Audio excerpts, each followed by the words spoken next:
Gimana? Remek kagak? Remek kagak? Aduh. Aduh. Tolong. Guys. Kiko. Aduh. Ngomongin. Tolongin dulu, jalanin. Ngapa?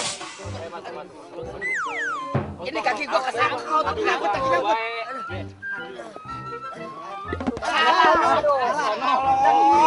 Emang gua jalan pakai tangan. Berubah. Berat emang Aduh. Ustad, ada Udin nggak Ustad? Kagak ada. Kemana ya Ustad ya? Tahu. Waduh, saya kan kebetulan lagi nggak ada di rumah. Tadi si Udin datang bawa sepeda saya tuh. Ini ditinggal di rumah saya nih. Lah ini sepeda anak gua.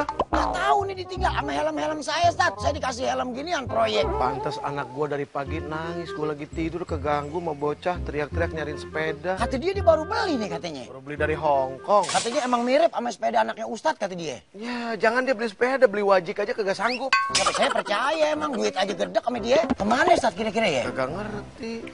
Waduh. Kayaknya banyak Betul ada apaan? Kumpulan apa tuh ya? Kita ke situ aja, Ustad. Ya udah sana deh. Kali aja dia ada di situ. Bang, apa Bang? Enggak apa-apa. Enggak. Santai aja, santai. Sepeda gimana? Biasa dia emang suka lari sendiri banyak kok, tenang aja. Din, waduh, lo bagaimana sih? Ini sepeda gua kok jadi pada begini? Din, nih sepeda gua gimana nih? Jangan bilang sepedaan di sini. Emang sepeda gua jangan bilang bannya sampai lo mutilasi begini. Udah kagak ada lembaran lagi buat nulis kesalahan lu, Din. Ngapain bilang? Ngapain nyusul? Dia nyusulin sepedanya tuh. Nih sepeda dia, pagi-pagi dia nangis teriak-teriak. Gua lagi tidur keganggu, sepeda dibawa sama lu. Dikasih Bang Opi kan kurang ajar. Orang katanya rusak, sudah dari Opi. Rusak dari mana Bang Opi tadi datang? Dia nanyain lu, katanya lu pinjam sepedanya cuma sebentar. Gua tanya, Bang, itu sepeda anak gua. Ini bawa sama Udin katanya. Sampahnya dari sini. Sana. Bawa, dibilang. Bawa. Kalau naruhnya sembarangan aja. Lo yang ngambil sembarangan aja. Enggak tuh masalah sepeda gimana urusan? Dia bilang ntar Depi katanya nih kalau sepeda nanti pinjem ntar kapan-kapan gue jagain nih katanya. Gue orangnya amanah kata dia. Ini buktinya amanah bagaimana begini? Bannya sampai hancur begini. Hancur mana sih emang begitu? Copotin dari badan mata lo kotok. Copotin dari badan. Dia aja nggak kompak sama gua. Nggak kompak malu bisa banget ngeles lo. Orangnya nggak amanah nih Ustad kalau minjem apa-apa juga. Kurang amanah gimana? Itu gue jaga, gue rawat dengan baik, sempurna.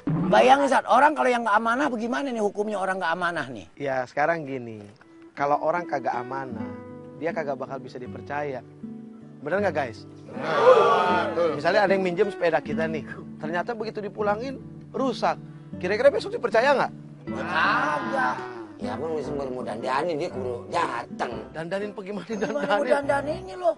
Ya lu semakin nongol. Stangnya tadinya nggak begitu lempeng tadi. Sekarang Apaan maksud stang lu bengkok? Sekarang gua tanya tuh model stang apa kalau lu ngaku anak sepeda? Kalau lu ngaku anak fiksi sekarang gua tanya itu stang model apa?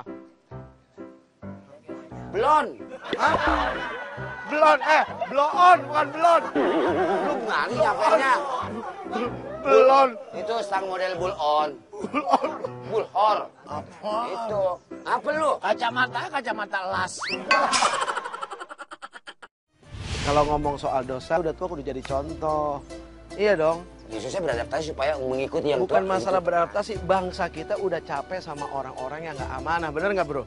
Nah, iya. Tapi begini, kan kalau kita dititipin amanah nih, tapi ya kayak dia nih ternyata kecelakaan gitu kan, ada aja halangannya. Itu gimana? Dosa kagak?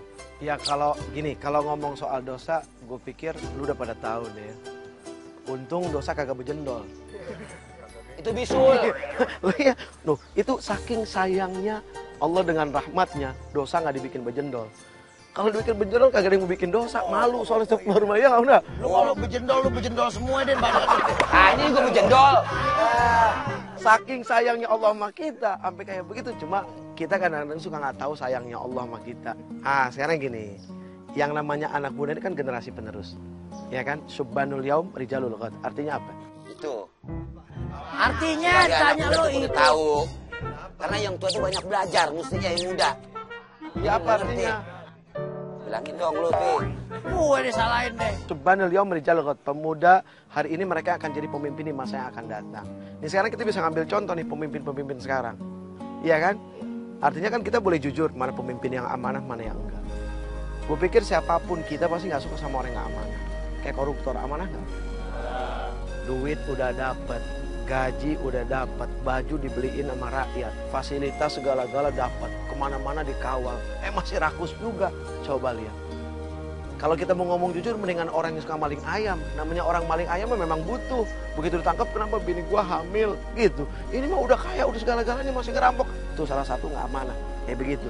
Nah, model yang model yang nggak amanah kayak gitu, bikin bangsa jadi hancur. Akhirnya apa? Pemuda jadi pada frustasi. Kalau pemuda jadi frustasi bahaya. Nah, untungnya mereka tetap positif. Positifnya lari ke sepeda. Sehat. Sehat, bener. Nah, lu Saya juga pengen sehat. Tapi sepeda orang. Sepeda minjem sih. masalahnya itu. Lu mendandanin tadinya mah. Dan hancur begini. Kenapa Nabi Muhammad SAW dipilih jadi Rasul? Karena memang Allah udah mentakdirkan begitu. Anak SD juga tahu jawabannya begitu, Din. Sekarang gue tanya sama lo. Kenapa Nabi Muhammad diangkat jadi Rasul? Amanah. Karena amanah. Bisa pegang jaga amanah.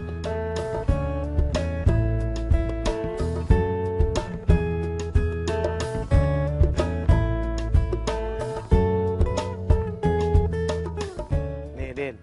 Ada ciri-ciri orang munafik.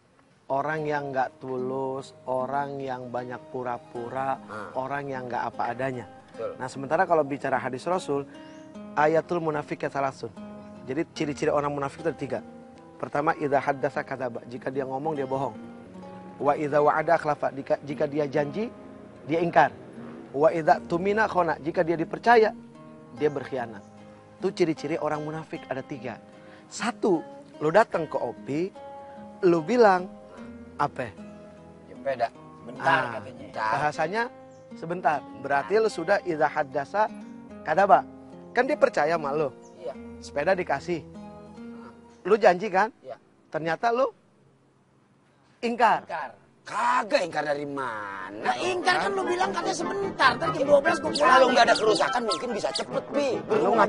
Lu ngaku rusak sekarang. Tadinya kata lu mau Tadi apain? yang ngaku. Dia emang bedanya lari sendiri. Oh kan, gitu. Nah sementara yang namanya Rasul itu Nabi Muhammad terbebas dari sifat yang itu. Makanya beliau disebut dengan Al-Amin. Artinya dapat dipercaya. Dari kecil tuh. Jadi orang kalau dari kecil bisa dipercaya, wah mantep. Gedenya pasti jadi orang yang bermanfaat, jadi orang yang baik.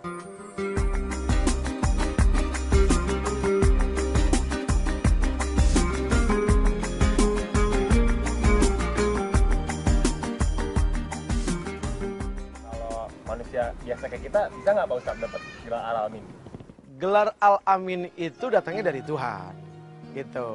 Artinya ini kan gelar kepada seorang Rasul. Tapi bukan berarti kita nggak bisa dapat gelar itu. Ya kan? Minimal gini deh. Kalau kita bisa dipercaya, kalau kita pegang omongan, kalau kita tepat janji, efeknya apa? Orang akan seneng bergaul sama kita. Itu dulu deh. Ya kan? Yang namanya bergaul kan kita kepengen diterima di mana-mana dong. Benar nggak? Kita datang ke rumah teman kita, orang tuanya percaya. Kamu pergi sama siapa? Sama siapa nama lo? Pergi sama siapa kamu? Sama Dimas mah. Oh ya udah kalau sama Dimas nggak apa-apa. Jadi seperti itu, ya kan? Jadi kalau kita nggak perlu gelar Al-Amin karena itu kan gelarnya Rasul. Tapi minimal ketika kita bisa dipercaya, kita nggak suka bohong. Efeknya adalah apa? Kita bergaul kemana-mana pasti bisa diterima, ya kan? Itu yang paling asik kan? Iya dong. Nggak ada yang paling enak kecuali kayak begitu. Nah, jadi gue pesen juga nih sama teman-teman sepeda nih. Ya kan, kita udah positif, bergaul, udah asik, ya kan, udah saling bisa pegang amanah kan, masing-masing orang tua kan pada saling percaya. Nah artinya apa? Kita kalau bersahabat saling jaga satu sama lain. Pak Ustadz, Ya. saya mau nanya, kalau dikasih amanah kita boleh menolak nggak? Kalau dibilang nolak sebetulnya enggak kali ya. Cuma mungkin kita lebih jaga-jaga, lebih hati-hati. Gue takut nggak bisa pegang amanah. Misalnya lu di sekolah, lu kuliah apa sekolah? Kuliah. Semester berapa sekarang? Semester 6. Ambil apaan? Ambil komputer. Waduh, maling kalau gitu. Bukan jurusannya. Jurusannya. Nih lu mau Jurusan. lu mau takut tak kriminal sih. Jurusannya. Bahasa ngambil, bahasa mimpi lu mah. Artinya memang diajarin olahraga, melihat kadar kemampuan kita. Misalnya lu pengen dijadiin ketua senat, gitu kan? Semua orang percaya sama lu, tapi kan lu kadang ngelihat diri juga. Aduh, gue sanggup nggak ya? Gue sementara orang yang suka nggak tepat janji. Akhirnya lu kasih alasan, aduh gue kayaknya nggak sanggup. Bukan nolak amanah, tapi kita mempertimbangkan diri daripada kita ngecewain orang, iya nggak? Lebih kita ngomong fair apa adanya di depan.